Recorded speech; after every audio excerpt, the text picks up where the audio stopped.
So yesterday evening I did another graft, and the cells that I made yesterday I distributed to this colony.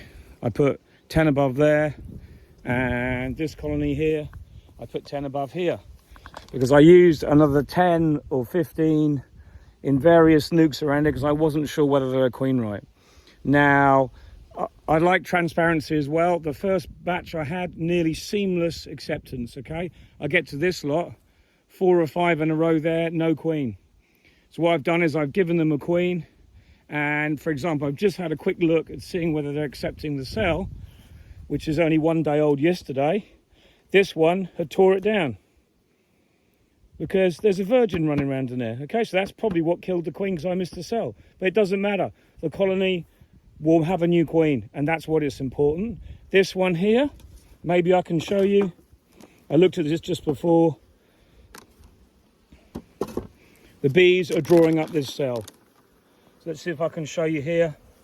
They're all over it. That's the only cell they've got now. There you go, look. It's the only chance they've got to make that cell, the only chance they've got of the survival of the colony. So they will give it everything they need. And that's what it's all about. My amatraz doesn't seem to affect it. That went in yesterday as well. But what a perfect time to treat against mites when you've got no brood in the colony. So let's put this back together and leave them alone.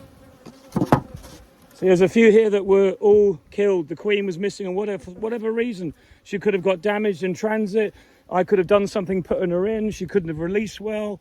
But anyway, this is what I'm doing here. I treat my cells in a finisher. In other words, I treat everything as a day-old cell that goes into a finisher.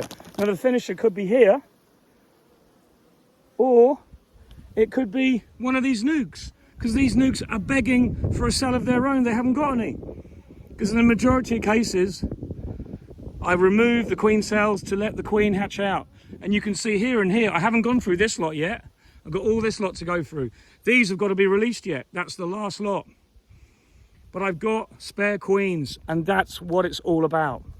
So I'll just lift these up. I'm going to put the camera down because I don't want to damage these as I lift them out. You might be able to see that. Hopefully you can. I'm just going to lift them out to show you exactly how nice these bees have drawn these up. I've just put them in the top of a super that was fairly well populated. But look at that. They are now day 2. I've taken a couple off the end. I've got more in the colony over there I just showed you. That is what it's all about. Cells being built, every single one, packed full of royal jelly. And they will be finished beautifully. But I'll probably use them up maybe all today. But I've got another load up in the top that I can bring down and put in here, because don't forget, they're only going to be working on these cells for approximately 5 days. So after that, if you want to put a second batch in alongside the first batch, good for you. You just use it to your advantage. They've got loads of food nearby. Okay, it's not ideal because I wish the flow was on, but it isn't. The flow is off, but there's a little bit of nectar coming in. But anyway, that's what I do. That's how I use my harvesting at the same time to create nukes. I haven't harvested this yet, so I've left this box. Can be harvested next week when the cells are off of it. And then